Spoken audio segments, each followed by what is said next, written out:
নমস্কার, আপনারা দেখছেন গ্লোব টিভি। সবার পাশে সবার সাথে গ্লোব নিউজ নিয়ে এখন আমি ত্রিপর্ণা রয়েছে আপনাদের সঙ্গে। এক নজরে দেখে নেব আজকের বিশেষ বিশেষ খবর। স্বাধীনতা দিবসের প্রাক্কালে ভারত বাংলাদেশ সীমান্ত জুড়ে তিরঙ্গা যাত্রা। নদীর তীব্র দাপটে ভেঙে গেল বাঁধ। আমাদের পাড়া আমাদের সমাধান ক্যাম্প অনুষ্ঠিত হলো। মর্মান্তিক মৃত্যু হলো গ্যারেজ কর্মীর। নিজের ছেলেকে খুন করে আত্মহত্যার চেষ্টা মায়ের। ডাকাতি করার আগে গ্রেপ্তার 3 দুষ্কৃতী। ধোনির 100 কোটির মামলা। বৃষ্টিপাতের পূর্বাভাস।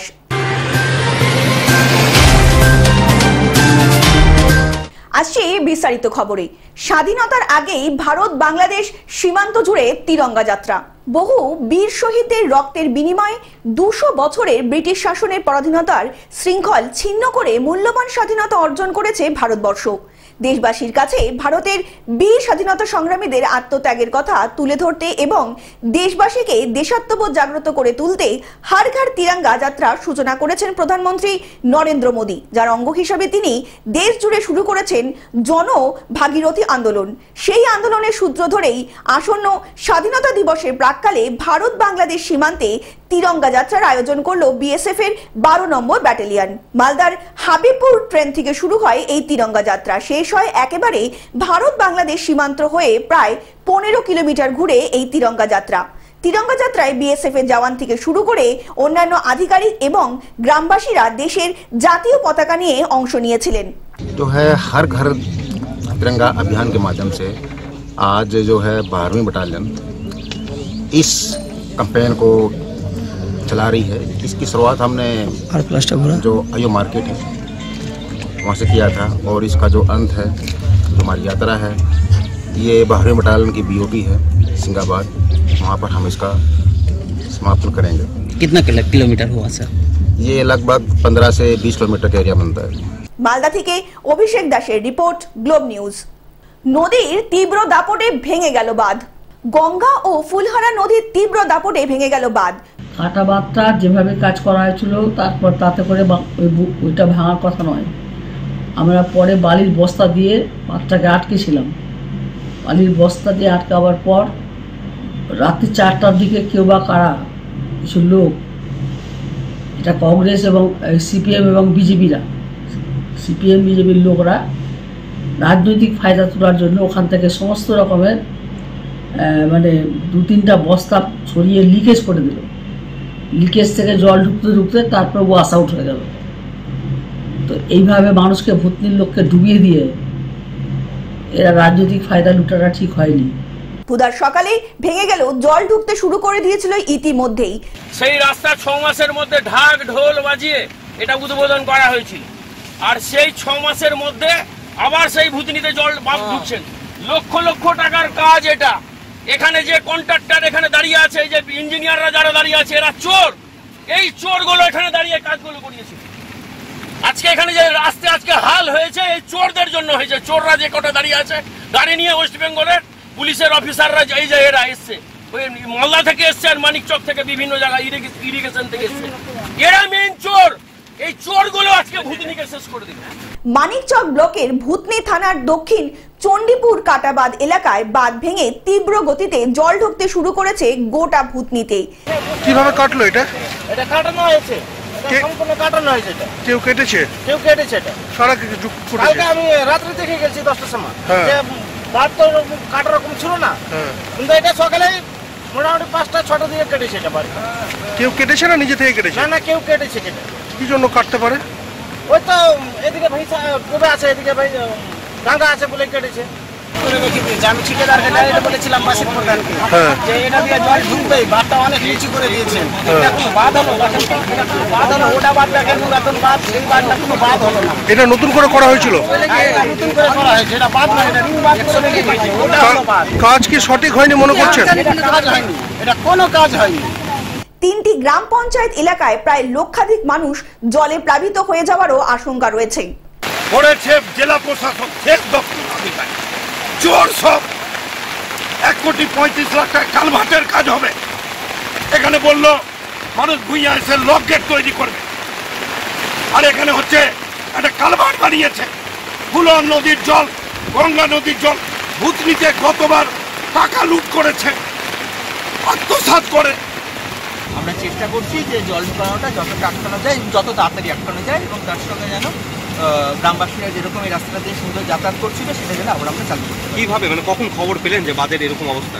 আমরা খবর পেয়েছি 5:30টার সময়। কি খবর পেয়েছিলেন যে জল ঢুকছে? না, আমরা খবর পেয়েছিলাম যে এই যে মানে আমাদের যে মূল অংশটা, নিচু অংশটা যার তলায় পাইপ আছে, সেখানে কিছু জায়গা আমাদের লিক হচ্ছিল, ক্ষতিগ্রস্ত হচ্ছিল। সেটা আমরা ইমিডিয়েটলি টেক আপ করার সঙ্গে সঙ্গে এই যে পাশের যে অংশটা সেটা দুর্বল হয়ে পড়ে এবং সেখান থেকে ওটা কেটে দেয়। মালদা থেকে অভিষেক দাসের রিপোর্ট, গ্লোব নিউজ। আমাদের পাড়া আমাদের সমাধান ক্যাম্প অনুষ্ঠিত হলো। কাটোয়া 1 নম্বর ব্লক প্রশাসনের সহযোগিতায় গ্রাম পঞ্চায়েতের গ্রামের একটি লজে আমাদের পাড়া আমাদের সমাধান ক্যাম্প অনুষ্ঠিত হলো। এই অনুষ্ঠানে উপস্থিত ছিলেন আমাদের পাড়া আমাদের সমাধান প্রকল্পের পূর্ব বর্ধমান জেলার রাজীব সিনহা, কাটোয়ার মহকুমা শাসক অহিংস জয়ী এবং কাটোয়া 1 নম্বর ব্লকের বিডিও ইন্দ্রজিৎ মালিক, পঞ্চায়েত উপপ্রধান পুলক চন্দ্র কোনার সহ অন্যান্যরা। কৈথন গ্রামের মানুষেরা ক্যাম্পে এসে সকলেই সমস্যার কথা বলেন এবং সমস্যাগুলি শুনে সেগুলিকে লিপিবদ্ধ করা হয় এবং যে সমস্যাগুলি বেশি প্রয়োজনীয় অগ্রাধিকার দিয়ে সেই সমস্যাগুলোকে সমাধান করা হবে বলে জানানো হয়েছে ইতিমধ্যেই ক্যাম্প প্রশাসনের পক্ষ থেকে। আজকে ক্যাম্প হলো গিদগাঁও অঞ্চলের কৈথন সদনগর, সেখানে কৈথনের 257, 258 এবং 260 নম্বর বুথে ক্যাম্পটার নাম কি? পূর্ব বর্ধমান থেকে রাহুল রায়ের রিপোর্ট, গ্লোব নিউজ। মর্মান্তিক মৃত্যু হলো গ্যারেজ কর্মীর।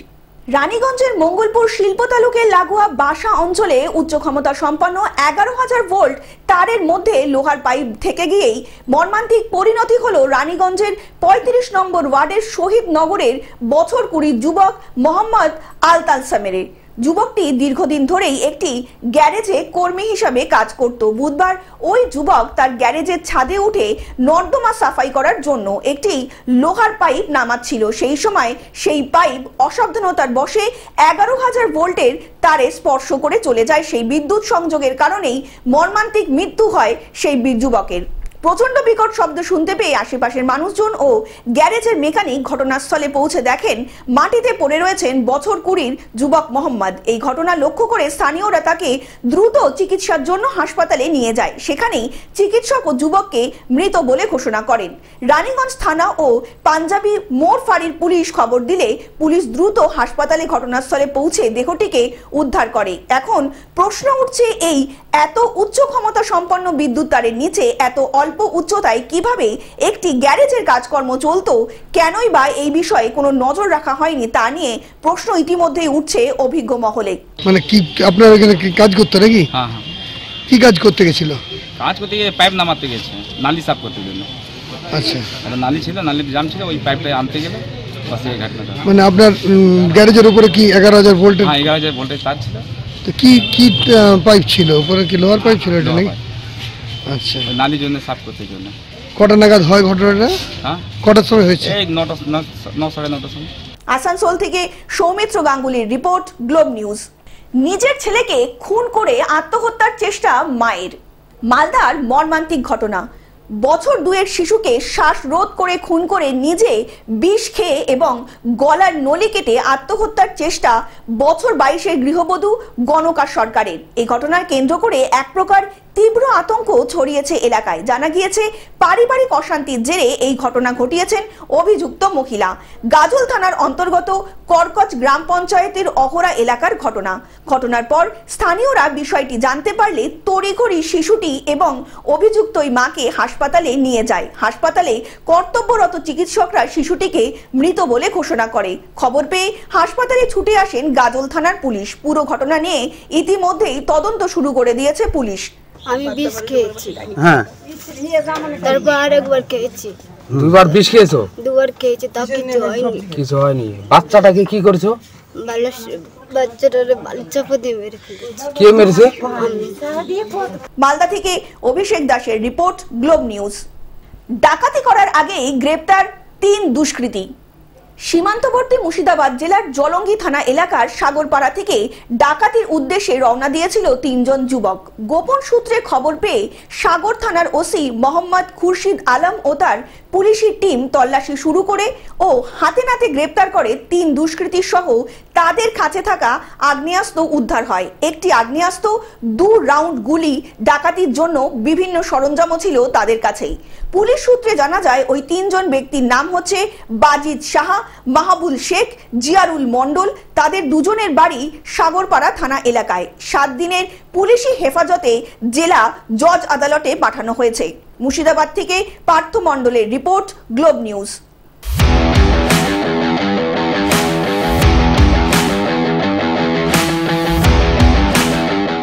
ধোনির 100 কোটির মামলা। প্রায় 10 বছর আগে করা মহেন্দ্র সিং ধোনির 100 কোটি টাকার মানহানির মামলা মাদ্রাজ হাইকোর্টের নির্দেশ শুনানিতে হতে চলেছে। আইপিএল এ ব্যাটিং এর সঙ্গে তার নাম জড়ানোর জন্য এই মামলা। আদালতে পেশ করা হলফনামায় ধোনি জানিয়েছেন 20 অক্টোবর থেকে 10 ডিসেম্বর পর্যন্ত থাকতে পারবেন এই মামলার জন্য। 2014 সালে ধোনি মামলা করে অভিযোগ করেছিলেন ওই বছর 11 ফেব্রুয়ারি থেকে তার নাম প্রচার করা হচ্ছে ব্যাটিং ম্যাচ এবং স্পট ফিক্সিং এ জড়িয়ে, যা একেবারেই মিথ্যে বলে জানালেন Mahendra Singh Dhoni. Bureau report, globe news.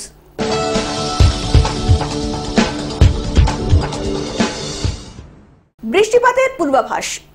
দক্ষিণবঙ্গে জলীয় বাতাসে বেশি রয়েছে, বাড়বে তাপমাত্রা এবং আর্দ্রতাজনিত অস্বস্তি। বৃষ্টির সম্ভাবনা বেশি থাকবে উপকূল ও পশ্চিমের দিকের জেলাগুলিতে। আগামী 24 ঘন্টায় পশ্চিম, মধ্য ও উত্তর পশ্চিম বঙ্গোপসাগরে নিম্নচাপ তৈরির প্রবল সম্ভাবনা রয়েছে। পরবর্তীত 48 ঘন্টায় এই নিম্নচাপ ক্রমশ শক্তিশালী হবে।